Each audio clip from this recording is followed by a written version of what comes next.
I know you've gone through it a couple times. You come back, but was there that pang at all this year?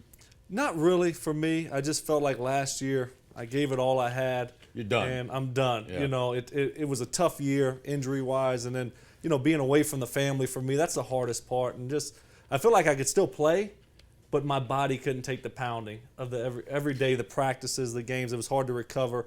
And so it made it easier for me to be done with it. That's a good point, because John Elway told me when he did retire, he was out on the West Coast, and I think I've told you the story. He was playing in a golf tournament. I went up and I said, are you finished? You coming back? He said, this is it for me. He said, I just don't want to go through the rehabilitation again. I don't want to go through. So it's almost like your body tells you while your mind is fighting it, but the body wins. Is that a fair assessment? I think so. You know, I think you get to the point, and I gave it all I had, so I have no regrets, and so it's easy to kind of be done with football. And I still enjoy watching and follow it every week. But for me, I don't have the itch to get back out on the field. Hey, there are still a few people there. Reggie Wayne was there when you were there, Yep, right? So Reggie there's Wayne still a was few there. people on the field, and certainly people in the front office Yep. with the Colts when you were there. And, of course, with the Broncos, all sorts of people. Yep. And Peyton's one of your best buddies.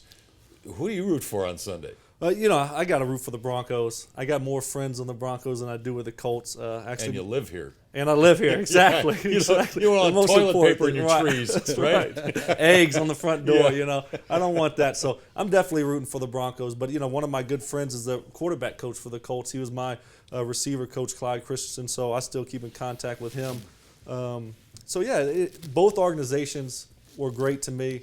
But living here in Denver and, you know, being good friends with Peyton and Demarius and Julius and, you know, Tam, all those guys that, you know, I gotta pull for the Broncos. All right, I got to ask you. I just got to say, though, Indianapolis, Denver, let's see, where shall I make my permanent home in Indianapolis? Yeah, no kidding. No kidding.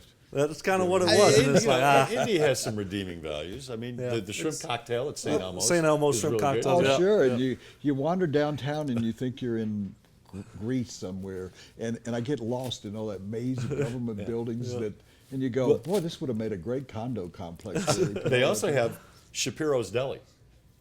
Shapiro's Deli. I You don't know. I haven't. It's near Lucas Oil Stadium. When When you go back, go to Shapiro's I Deli. only went and downtown drop for the my name. games usually, and drop your name. I get a Drop my name. discount. They're Forget not about related, that. but drop my name. Forget about that. Right by the stadium is a White Castle. That's true. That is There you go. There you go.